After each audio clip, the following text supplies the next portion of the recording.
요한복음 9장 13절부터 23절에 있는 말씀으로 큐티인 제목은 바리새인들의 쟁론입니다.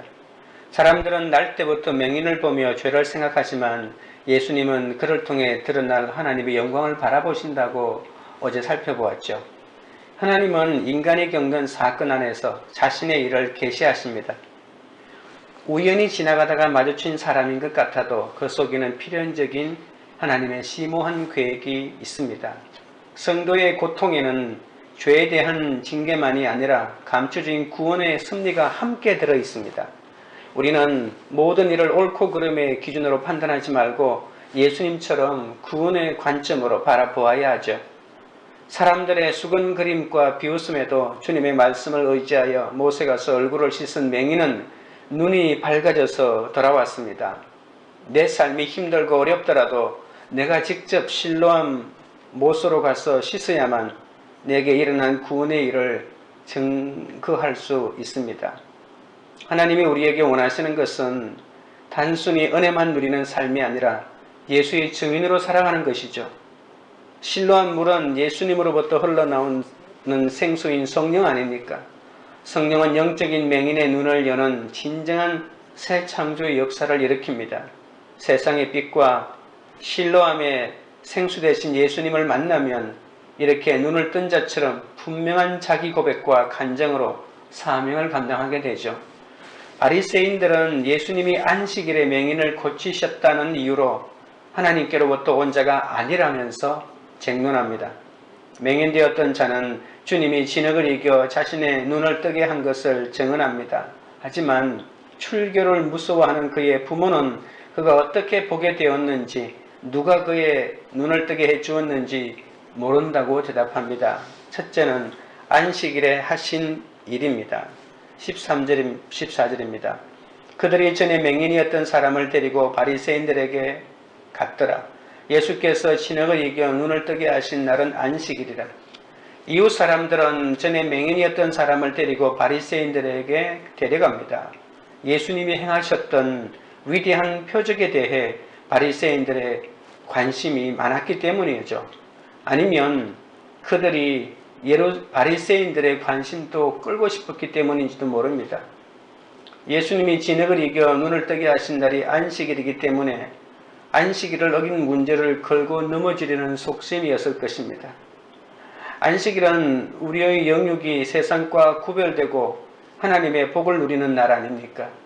이 안식일의 주인이 바로 예수님이기 때문에 우리는 예수님을 만나야만 진정한 안식을 누릴 수 있습니다. 그래서 예수님을 만나 눈 뜨게 된 사람은 아마 태어나서 처음으로 진정한 안식을 누렸을 것입니다.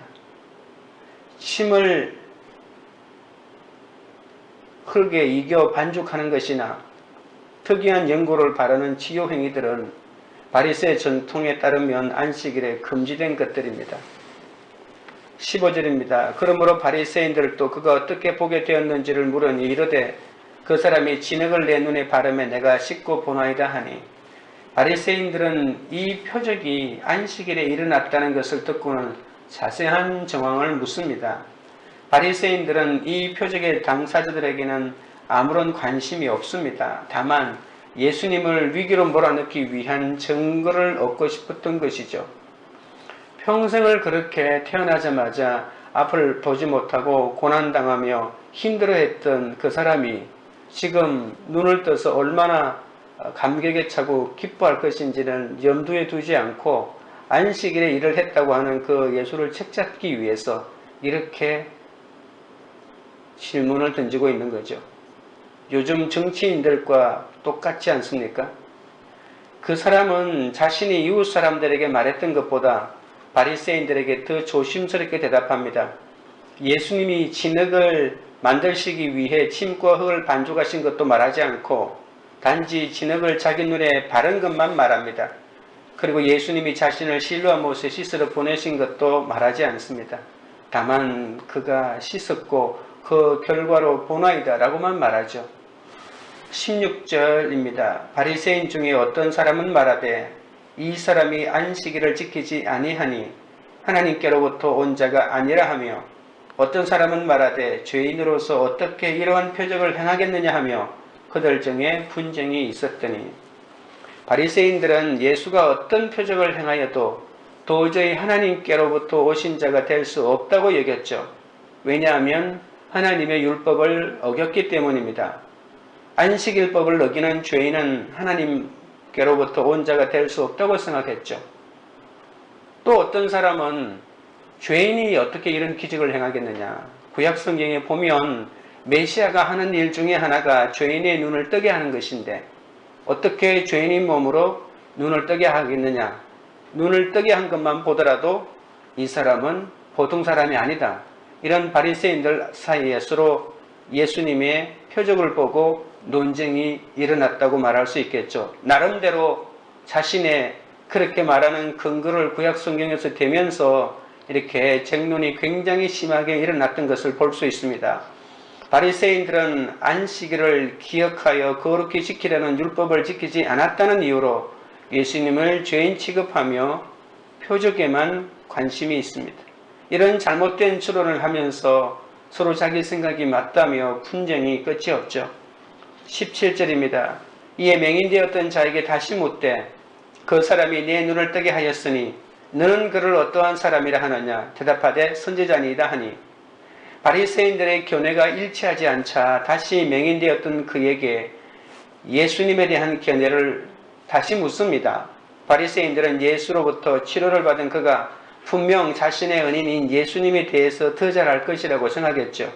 그 사람은 선지자니이다 라고 자기 생각을 주저하지 않고 말합니다. 구약 성경과 유대교 전성에서 선지자들은 표적을 행하는 자들이라는 생각이 있었거든요. 고침받은 사람도 자신의 은인을 그렇게 이해했습니다. 하지만 바리새인들은 선지자라고 하는 대답을 듣고 싶지는 않았죠.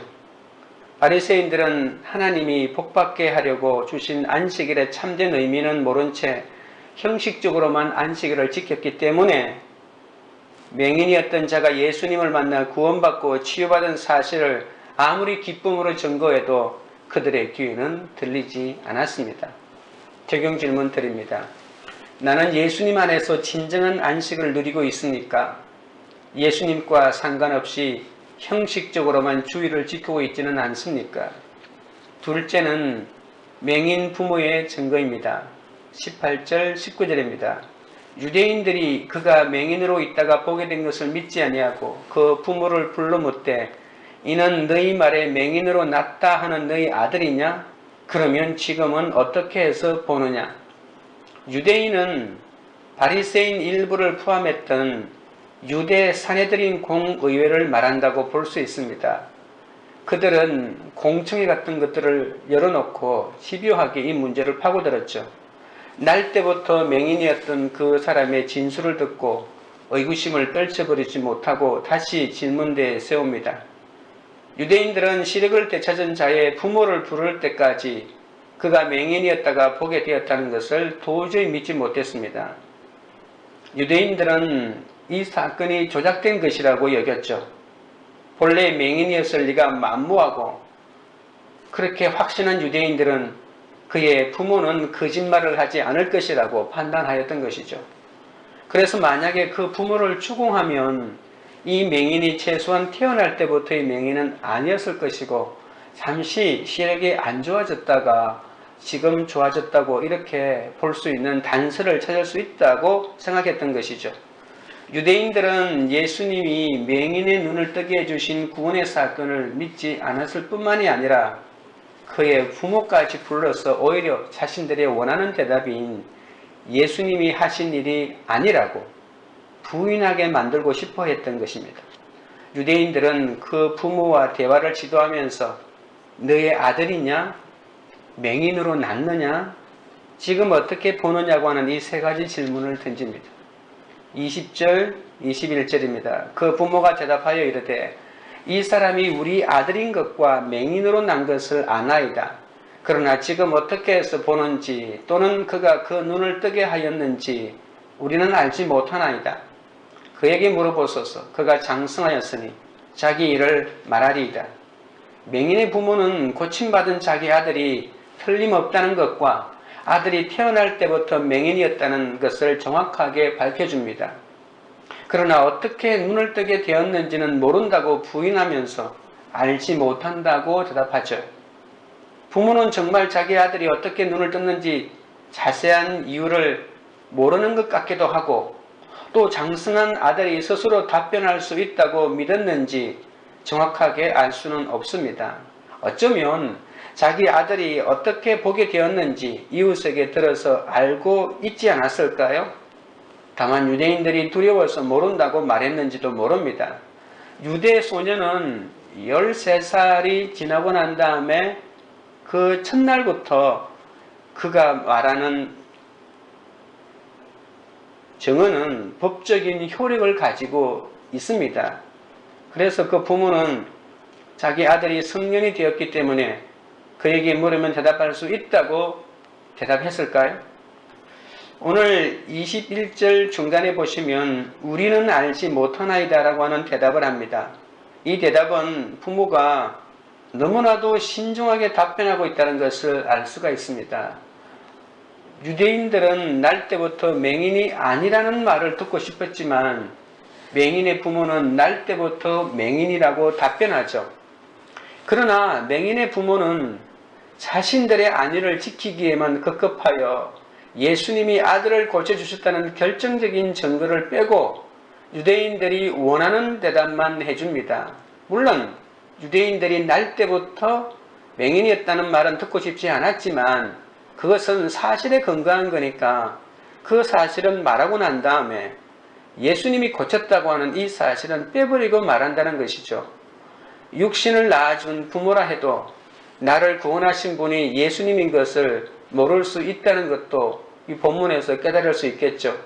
내가 구원받은 사실에 함께 기뻐하기는커녕 구원에는 관심조차 없고 예수님으로 인해 눈을 뜨게 된 사실까지 부인하고 싶어 할 수도 있습니다. 꼭 이 사건이 아니라도 아무리 자식을 사랑한다라고 하는 부모라 할지라도 자식의 영적인 상태를 제대로 알고 또 관심이 없는 부모도 많이 있을 것입니다. 아무리 가족이라 해도 육신을 따르는 자와 영을 따르는 자의 가치관이 다르기 때문에 어쩌면 당연하다고 볼 수도 있을 것입니다. 적용 질문 드립니다. 나는 나와 내 가족이 구원받은 사실에 기뻐합니까? 구원의 기쁨을 알지 못하는 가족을 위해 애통함으로 부르짖어 기도합니까? 셋째는 출교당하는 이유입니다. 22절입니다. 그 부모가 이렇게 말한 것은 이미 유대인들이 누구든지 예수를 그리스도로 시인하는 자는 출교하기로 결의하였으므로 그들을 무서워함이더라. 그의 부모는 자기 아들의 눈을 뜨게 해주신 분이 예수님이었음을 이미 알고 있었습니다. 그런데도 아들에게 직접 물어보라고 한 것은 그 아들이 장성했기 때문에 아들이 스스로의 문제를 해결할 것이라고 믿었기 때문이 아닙니다. 누구든지 예수님을 그리스도라고 시인하면 그 자는 출교하기로 유대인들이 결의한 것을 이미 알고 있었기 때문에 예수님께서 자기 아들의 눈을 뜨게 해주셨다는 것을 말하면 자칫 그것이 예수님을 그리스도로 고백하는 것으로 오해받을 수가 있기 때문에 그러면 유대인들로부터 출교를 당할까봐 지레 겁을 먹었기 때문이 아니었을까요? 당시 예수님을 그리스도로 믿는 사람은 회당으로부터 출교를 당했습니다.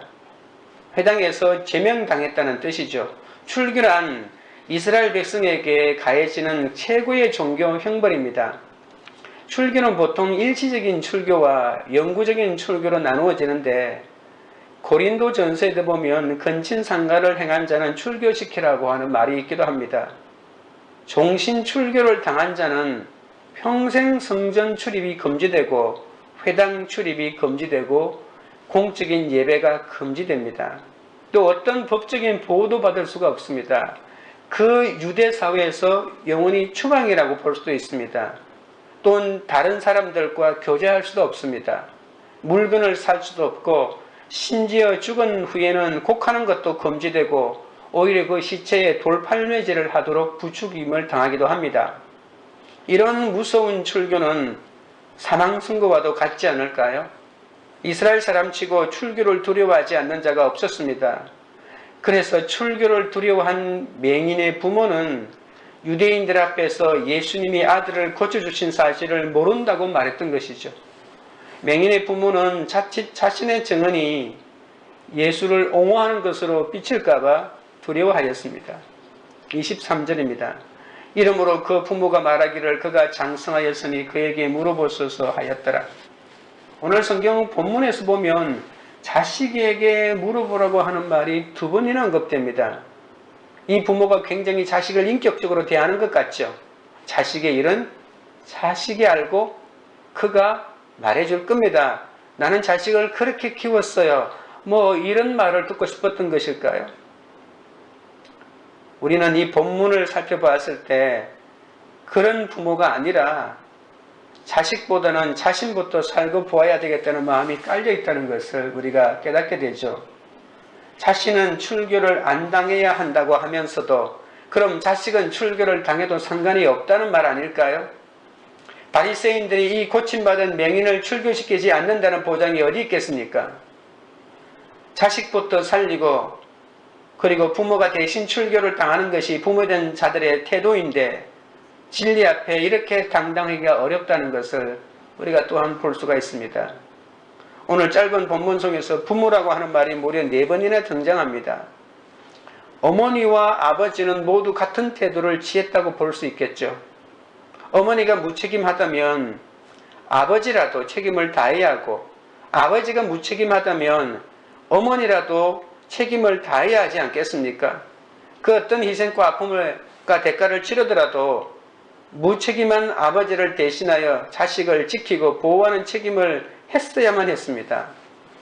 그런데 이 부모의 모습이 바로 우리의 모습입니다.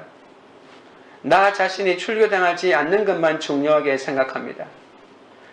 자기들만 살기 위해 마땅히 져야 할 책임을 다하지 않는 사람이 이 세상에서 가장 추하고 비열한 인간 아닙니까? 무책임하고 추한 모습이 나의 영적인 실상입니다. 어떨 때는 자식을 위하는 일같이 여기면서도 실상은 나 자신의 유익을 구할 때가 더 많이 있습니다. 나 혼자 살겠다고 져야 할 책임을 미루고 남에게 책임을 떠넘기기만 한 내가 어찌 주님 앞에 바로 설 수가 있겠습니까? 부모가 이 땅의 가치를 위해 살면서도 자녀들은 믿음으로 살기를 바라는 사람들이 있는데 그럴 수는 없습니다. 자녀가 대학을 선택하고 배우자를 고를 때 나의 진면목이 그대로 드러나지 않을까요? 기복의 가치관을 위해 살지 않고 할복의 가치대로 산다고 입으로는 그렇게 시인하고 오히려 자식을 가르치기도 했지만은 정말 결정적인 순간에서 나의 선택의 기준은 믿음이 아니라 세상 가치관이 될 수가 있습니다. 아무리 입으로 구원 믿음 외쳐도 선택의 순간에 늘 세상을 선택하고 늘 기복을 택한다면 그런 부모를 보고 자식들이 올바른 믿음을 가질 수 없고 오히려 부모를 부끄러워하지 않을까요?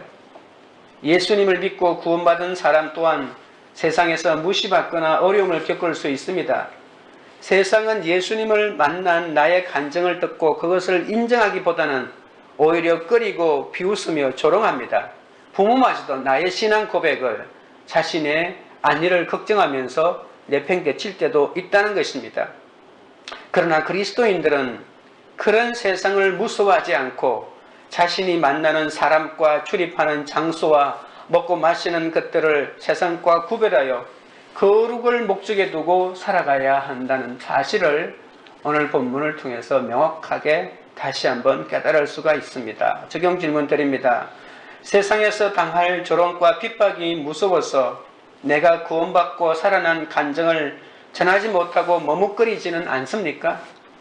오늘 내가 처한 환경에서 어떻게 예수를 그리스도라고 시인하겠습니까? 기도드리겠습니다. 하나님 아버지, 내가 져야 할 책임을 회피하고 오히려 남에게 전가하는 부끄러운 삶을 살아온 것을 용서하여 주시옵소서. 맹인의 부모처럼 세상에서 어려움을 겪지 않고 세상과 타협하려는 죄성으로 그 어리석음에서 돌아서게 하여 주시옵소서. 출교가 아무리 무서워도 나는 살고 자식은 출교를 당하든지 말든지 하는 이런 태도를 거두고 버리게 하여 주옵소서. 세상에서 당할 조롱과 핍박이 무서워서 나를 찾아오신 예수님을 부인하고 바리새인처럼 대적한 것을 용서하여 주옵소서. 부모라도 내가 구원받은 사실에 함께 기뻐하기는커녕 구원에는 관심조차 없고 예수님으로 인해 눈을 뜨게 된 사실까지 부인하고 싶어 할 수 있다는 것을 알게 하여 주옵소서. 아무리 가족이라고 해도 육신을 따르는 자와 영을 따르는 자의 가치관이 이렇게 다름을 알게 하여 주옵소서. 부모와 자식이 함께 죽고 함께 살기 위해서는 이 구원의 은혜 가운데 함께 있어야 합니다. 부모로서 자식에게 부끄러운 믿음을 보이지 않게 하여 주옵소서. 아직도 구원을 알지 못하고 외면하고 있는 식구들을 불쌍히 여겨 주시옵소서. 구원의 기쁨을 알지 못하는 가족을 위해 애통함으로 부르짖어 기도하게 하여 주옵소서. 이제는 내가 처한 환경에서 예수를 그리스도라고 시인할 수 있게 도와주옵소서. 예수님을 믿고 구원받은 사람도 세상에서 무시받거나 어려움을 겪을 수 있음을 알게 하여 주옵소서. 세상 사람들이 예수님을 만난 나의 간증을 듣고 인정하기는커녕 꺼리고 비웃고 조롱하여도 그런 세상을 무서워하지 않게 하여 주옵소서. 나를 출교시키고 매장하려 하여도 주님을 부인하지 않게 하여 주시고 세상과 다르게 행복이 아니라 거룩을 목적으로 삼아 살게 하여 주옵소서. 광교리들 교회가 세상에서 당할 조롱과 핍박이 무서워서 내가 구원받고 살아난 간증을 전하지 못하고 머뭇거리지 않게 하여 주옵소서. 각자가 처한 환경에서 예수를 그리스도라고 시인하게 하시고 부족함이 없는 복음의 증인이 되게 하여 주옵소서. 하나님의 사랑으로 우리는 세상을 넉넉히 이겼음을 믿고 복음을 담대하게 전하는 공동체가 되게 하여 주옵소서. 세상에서 받은 조롱과 핍박을 두려워하지 않고 예수님을 끝까지 주로 시인하여 열방까지 복음을 전하는 그런 교회가 되도록 인도하여 주시옵소서. 예수님의 이름으로 기도드립니다. 아멘.